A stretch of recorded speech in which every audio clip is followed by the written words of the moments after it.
Dracula by Bram Stoker. Chapter 6, Mina Murray's Journal, 24 July, Whitby. Lucy met me at the station, looking sweeter and lovelier than ever, and we drove up to the house at the Crescent in which they have rooms. This is a lovely place. The little river, the Esk, runs through a deep valley which broadens out as it comes near the harbour. A great viaduct runs across it with high piers through which the view seems somehow further away than it really is. The valley is beautifully green, and it is so steep that when you're on the highland, on either side you look right across it, unless you're near enough to see down. The houses of the old town, the side away from us, are all red-roofed and seem piled up one over the other anyhow, like the pictures we see of Nuremberg. Right over the town is the ruin of Whitby Abbey, which was sacked by the Danes, and which is a scene of part of Montmillon, where the girl was built up in the wall. It is a most noble ruin of immense size and full of beautiful and romantic bits. There is a legend that a white lady is seen in one of the windows. Between it and the town there is another church, the parish one, round which is a big graveyard, all full of tombstones. This is, to my mind, the nicest spot in Whitby, for it lies right over the town and has a full view of the harbour and all up the bay to where the headland called Kettleness stretches out into the sea. It descends so steeply over the harbour that part of the bank has fallen away and some of the graves have been destroyed. In one place, part of the stonework of the grave stretches out over the sandy pathway far below. There are walks with seats beside them through the churchyard, and people go and sit there all day long, looking at the beautiful view and enjoying the breeze. I shall come and sit here very often myself and work. Indeed, I am writing now, with my book on my knee, and listening to the talk of 3 old men who are sitting beside me. They seem to do nothing all day but sit up here and talk.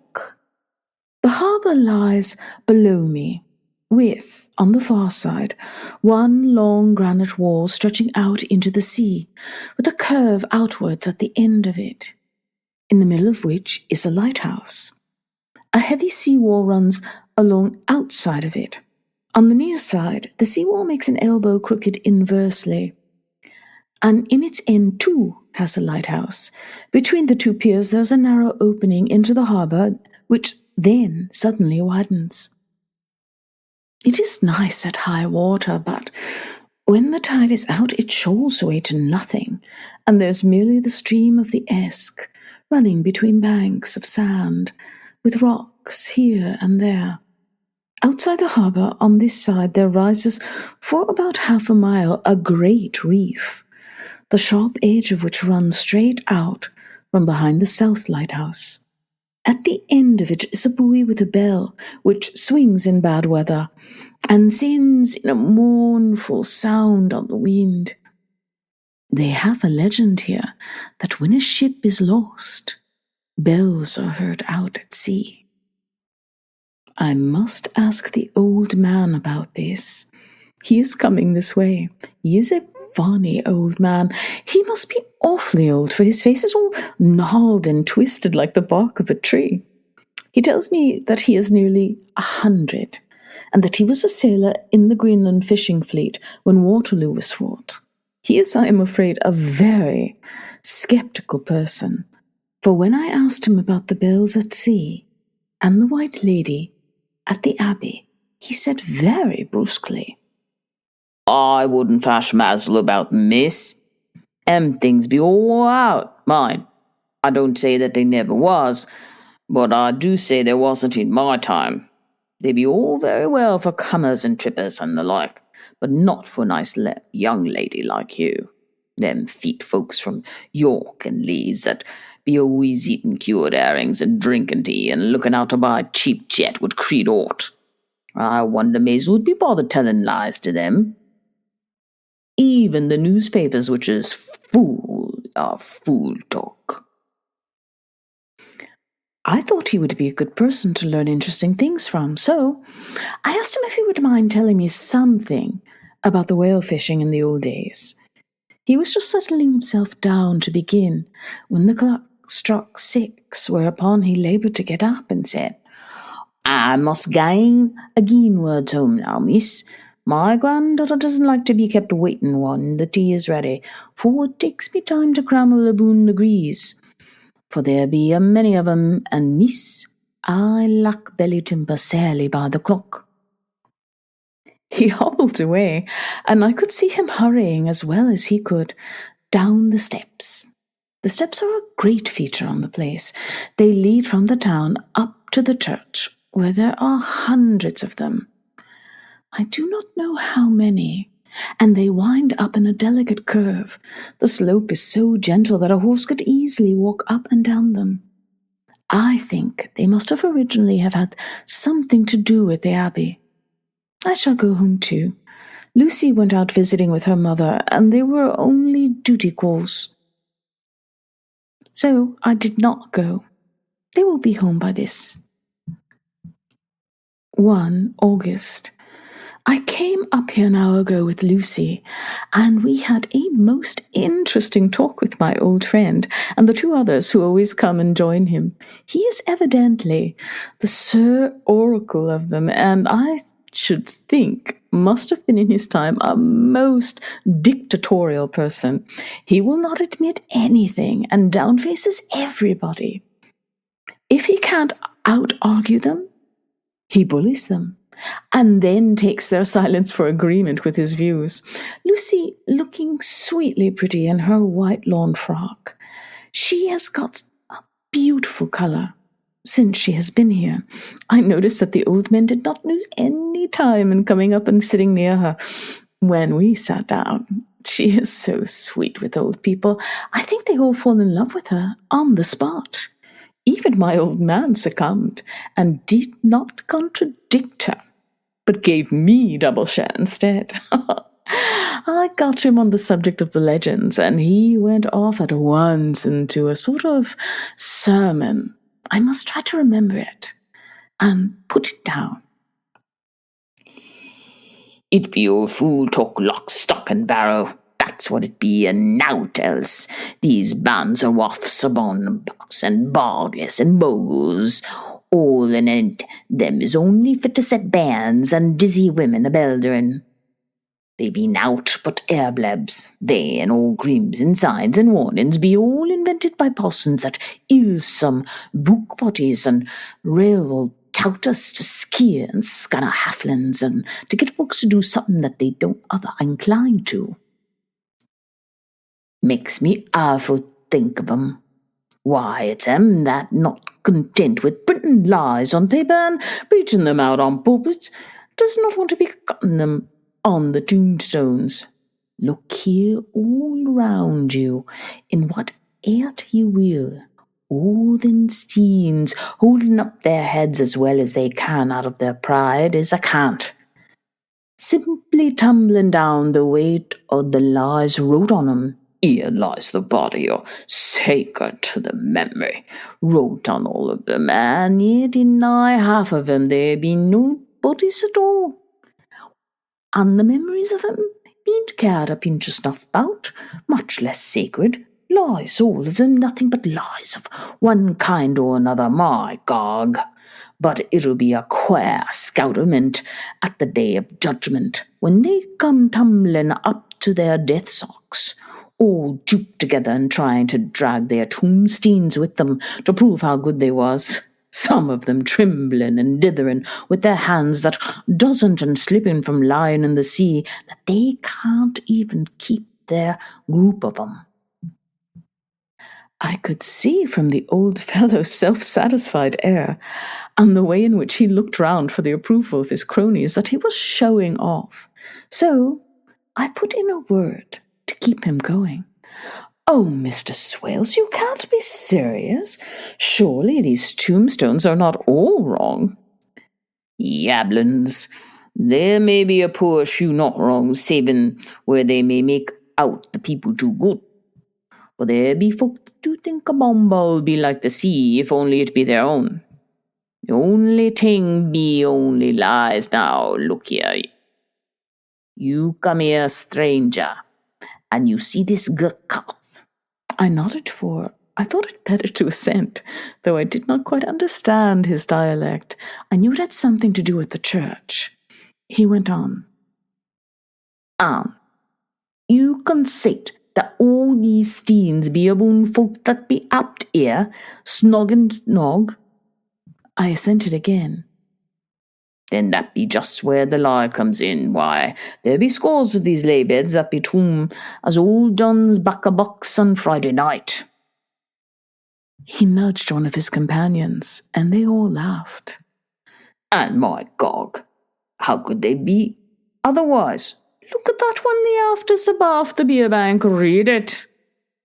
I went over and read.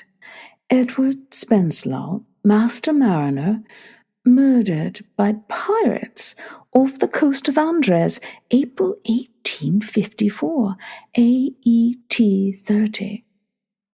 When I came back, Mr. Swales went on.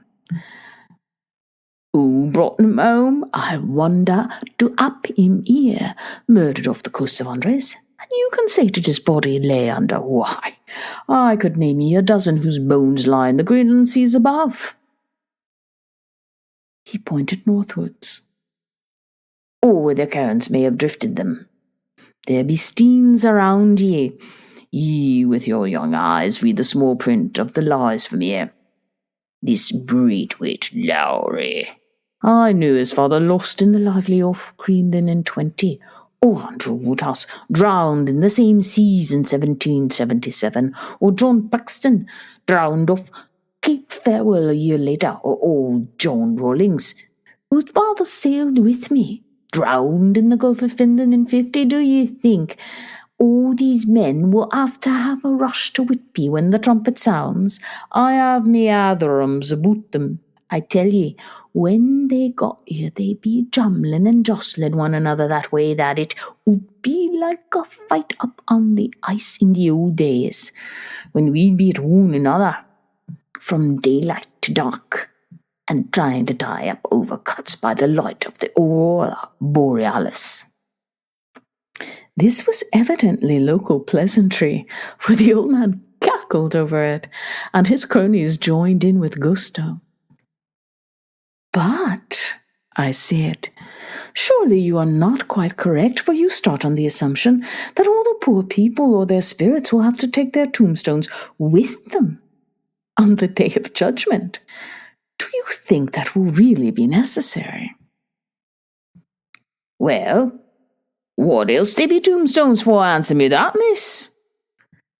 To please their relatives, I suppose. To please their relatives, you suppose? This he said with intense scorn. How will it pleasure their relatives to know that lies is wrote about them, and that everybody in the place knows that they be lies?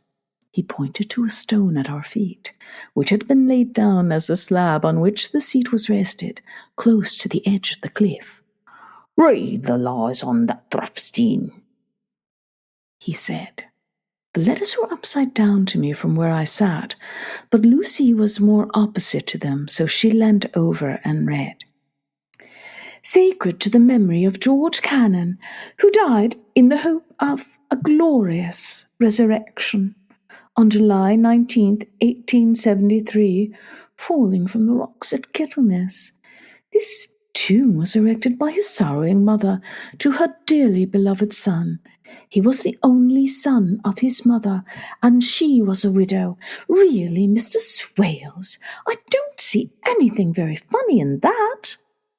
She spoke her comment very gravely and somewhat severely. He don't see aught funny, but that's because he don't gone. The sorrowing mother was an hellcat that hated him because he was a screwed, a regular lammater he was. and he hated her so that he committed suicide so that she mightn't get an insurance she put on his life. He blew nigh the top of his head off with an old musket that they had for scaring crows with. 'Twa'n't for crows then, for it brought the clegs and doups to him. That's the way he fell off the rocks, and as to hopes of a glorious resurrection, I've often heard him say, Mazel, that he'd hoped he'd go to hell, for his mother was so pious that she was sure to be go to heaven, and he didn't want to add her where she was. Now, isn't that a steen at any rate? He hammered it with his stick as he spoke. A pack of lies. And won't it make a real cackle when Geordie comes panting up the grease with the tombstone balance on his arm and asks it to be took as evidence? I did not know what to say, but Lucy turned the conversation as she said, rising up, Oh, why did you tell us of this? It is my favourite seat, and I cannot leave it, and now I must go on sitting on the grave of a suicide. That won't harm me, my pretty, and to make poor Geordie gladsome to have so trim a lass sitting on his lap. That won't hurt ye. Why, I sat here off and on for nigh 20 years past, and I done me no harm. Don't ye fash about them as lies under ye, or that doesn't lie there either. It'll be time for ye to be getting scot when ye see the tombstones all run away and the place as bare as a stubble field. There's the clock, and I must gang. My service to ye, ladies. And off he hobbled. Lucy and I sat a while, and it was all so beautiful before us that we took hands as we sat, and she told me all over again about Arthur and their coming marriage. That made me just a little heartsick, for I haven't heard from Jonathan for a whole month. The same day, I came up here alone, for I was very sad. There was no letter for me. I hope there cannot be anything the matter with Jonathan. The clock has just struck 9. I see the lights scattered all over the town, sometimes in rows where the streets are, and sometimes singly. They run right up the Esk and die away in the curve of the valley. To my left, the view is cut off by a black line of roof of the old house next to the abbey. The sheep and lambs are bleating in the fields away behind me, and there is a clatter of a donkey's hoofs up the paved road below. The band on the pier is playing a harsh waltz in good time, and further along the quay there is a Salvation Army meeting in a back street. Neither of the bands hears the other, but up here I hear and see them both. I wonder where Jonathan is, and if he is thinking of me. I wish he were here. Dr. Seward's Diary, 5 June. The case of Renfield grows more interesting the more I get to understand the man. He has certain qualities very largely developed: selfishness, secrecy, and purpose. I wish I could get at what is the object of the latter. He seems to have some settled scheme of his own, but what it is I do not yet know. His redeeming quality is a love of animals, though indeed he has such curious turns in it that I sometimes imagine he is only abnormally cruel. His pets are of odd sorts. Just now, his hobby is catching flies. He has at present such a quantity that I have had myself to expostulate. To my astonishment, he did not break out into a fury as I expected, but took the matter in simple seriousness. He thought for a moment and then said, May I have 3 days? I shall clear them away. Of course, I said that would do. I must watch him. 18 June. He has turned his mind now to spiders and has got several very big fellows in a box. He keeps feeding them with his flies, and the number of the latter is becoming sensibly diminished. although he has used half his food in attracting more flies from outside to his room. 1 July.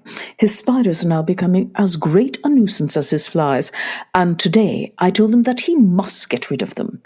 He looked very sad at this, so I said that he must clear out some of them, at all events. He cheerfully acquiesced to this, and I gave him the same time as before for reduction. He disgusted me much while with him, for when a horrid blowfly, bloated with some carrion food, buzzed into the room, he caught it, held it exultantly for a few moments between his finger and thumb, and before I knew what he was going to do, put it in his mouth and ate it. I scolded him for it, but he argued quietly that it was very good and very wholesome, that it was life, strong life, and gave life to him. This gave me an idea, or the rudiment of one. I must watch how he gets rid of his spiders.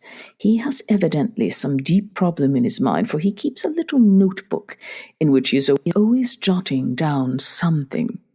Whole pages of it are filled with masses of figures, generally single numbers added up in batches, and then the totals added in batches again, as though he were focusing some account, as the auditors put it.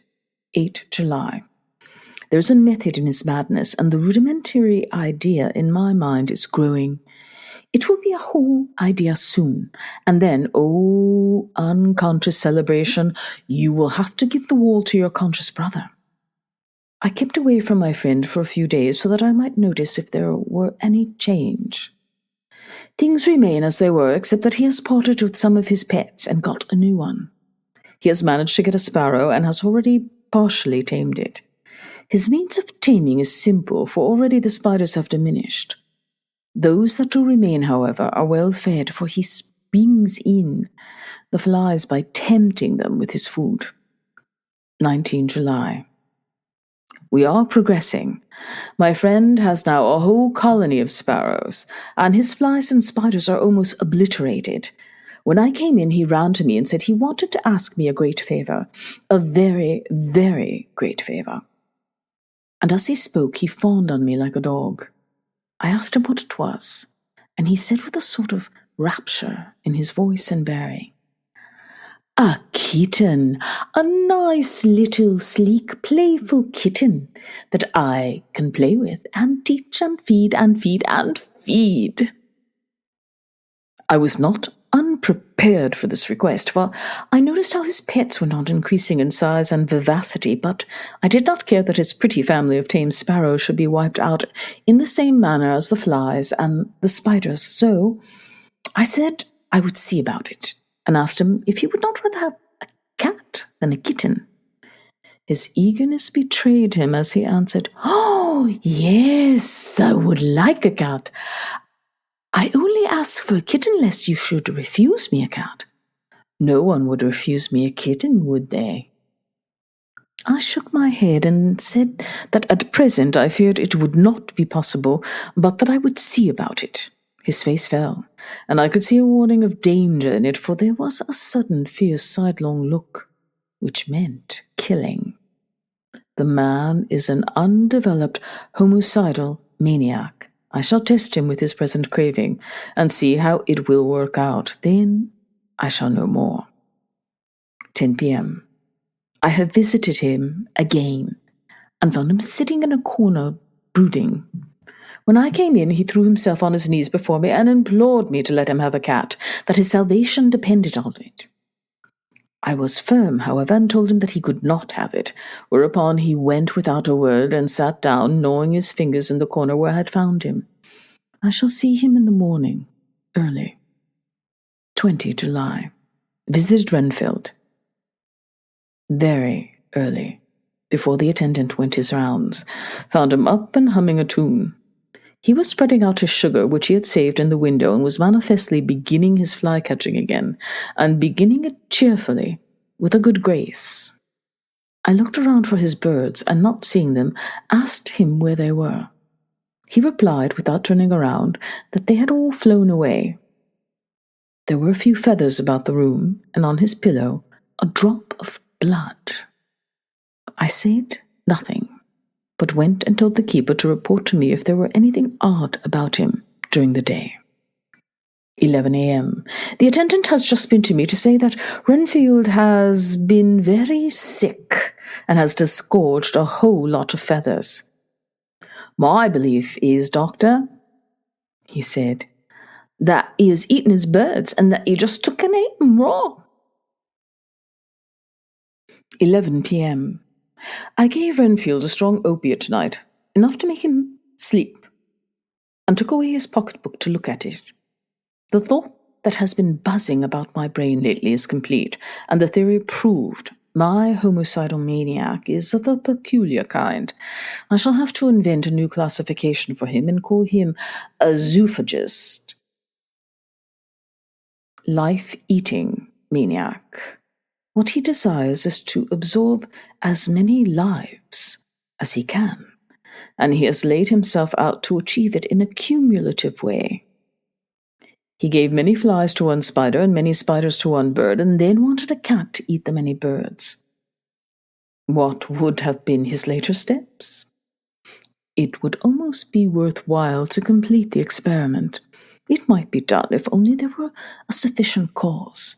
Men sneered at vivisection, and yet look at its results today. Why not advance science in its most difficult and vital aspect, the knowledge of the brain? Had I even the secret of one such mind?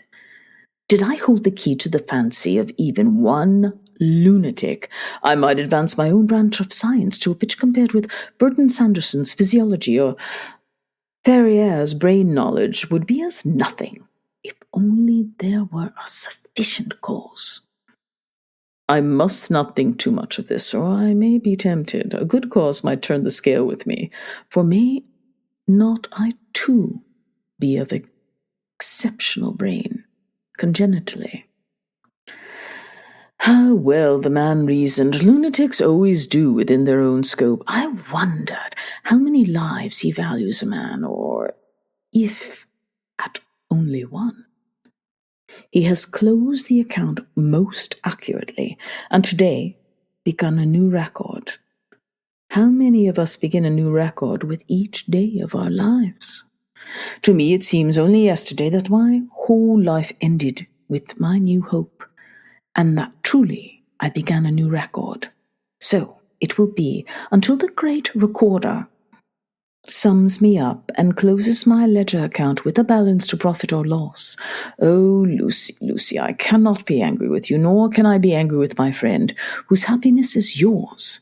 But I must only wait on, hopeless, and work, work, work.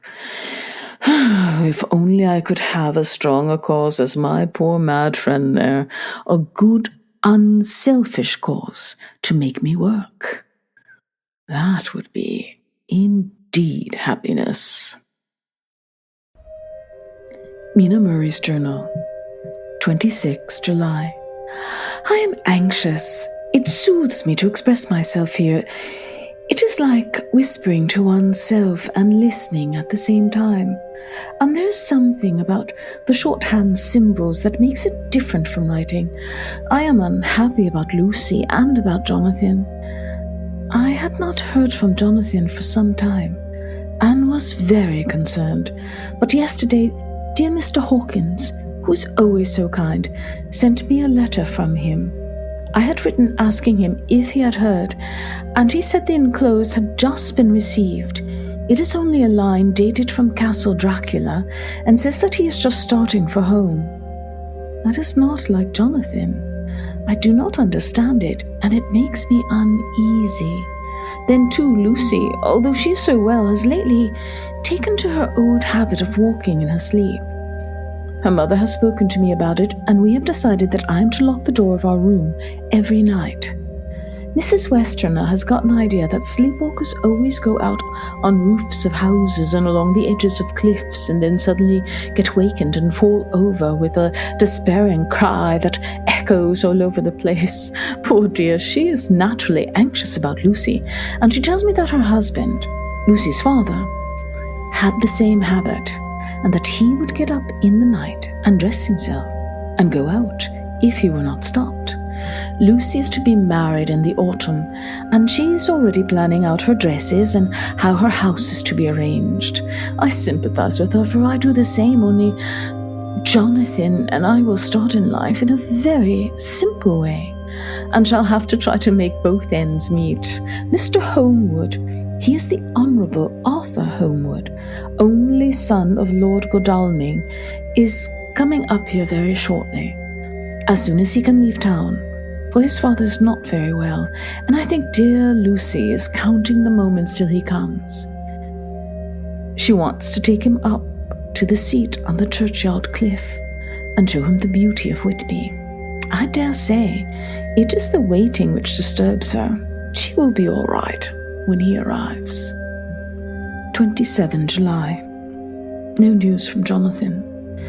I'm getting quite uneasy about him, though why I should, I do not know, but I do wish that he would write, if only it were a single line. Lucy walks more than ever, and each night I am awakened by her moving about the room. Fortunately, the weather is so hot that she cannot get cold, but still the anxiety and the perpetually being wakened is beginning to tell on me, and I am getting nervous and wakeful myself. Thank God Lucy's health keeps up. Mr. Homewood has been suddenly called to ring to see his father, who has been taken seriously ill. Lucy frets at the postponement of seeing him, but it does not touch her looks. She is a trifle stouter, and her cheeks are a lovely rose pink. She has lost that anemic look which she had. I pray it will all last. 3 August. Another week gone, and no news from Jonathan, not even to Mr. Hawkins, from whom I have heard. Oh, I do hope he is not ill. He surely would have written. I look at that last letter of his, but somehow it does not satisfy me. It does not read like him, and yet it is his writing. There is no mistake of that. Lucy has not walked much in her sleep the last week, but there's an odd concentration about her, which I do not understand. Even in her sleep she seems to be watching me. She tries the door, and finding it locked, goes about the room searching for the key. 6 August. Another 3 days and no news. This suspense is getting dreadful. If I only knew where to write or where to go to, I should feel easier. No one has heard a word of Jonathan since that last letter. I must only pray to God for patience. Lucy is more excitable than ever, but is otherwise well. Last night was very threatening, and the fishermen say that we are in for a storm. I must try to watch it and learn the weather signs. Today is a grey day, and the sun as I write is hidden in thick clouds high over Kettleness. Everything is grey, except the green grass, which seems like emerald amongst it, grey earthy rock, grey clouds tinged with the sunburst at the far edge hang over the grey sea, into which the sandpoints stretched like grey fingers. The sea is tumbling in over the shallows and the sandy flats with a roar, muffled in the sea mists, drifting inland. The horizon is lost in a grey mist. All is vastness. The clouds are piled up like giant rocks, and there is a brood over the sea that sounds like some presage of doom. Dark figures are on the beach here and there, sometimes half shrouded in the mist, and seem men like trees walking. The fishing boats are racing for home, and rise and dip in the groundswell as they sweep into the harbour, bending to the scruppers. Here comes old Mr. Swales. He is making straight for me, and I can see by the way he lifts his hat that he wants to talk. I have been quite touched by the change in the poor old man. When he sat down beside me, he said in a very gentle way, "I want to say something to you, miss." I could see he was not at his ease, so I took his poor old wrinkled hand in mine and asked him to speak fully. So he said, leaving his hand in mine,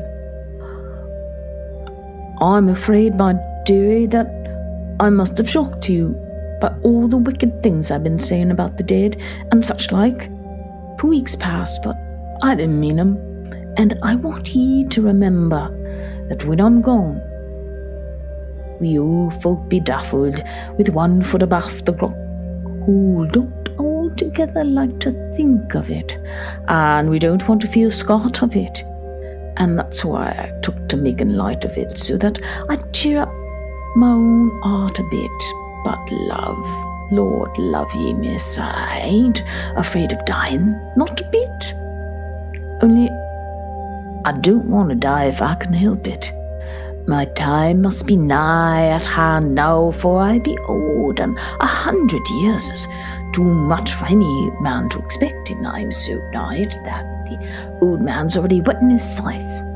You see, I can't get out of the habit of coughing about it all at once. The toughs will wag as they be used to.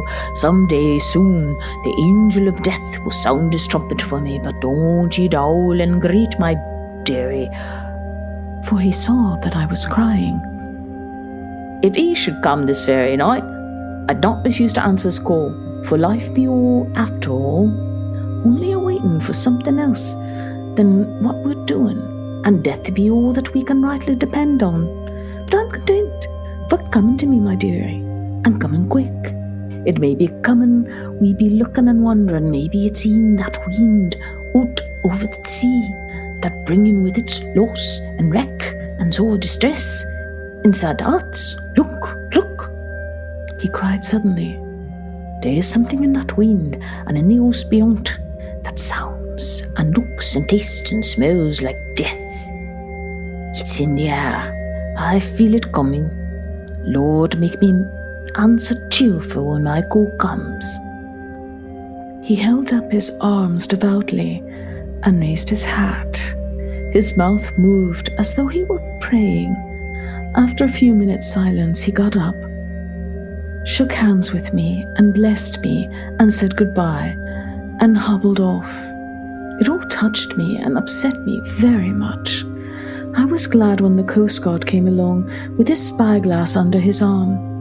He stopped to talk with me, as he always does, but all the time kept looking at a strange ship.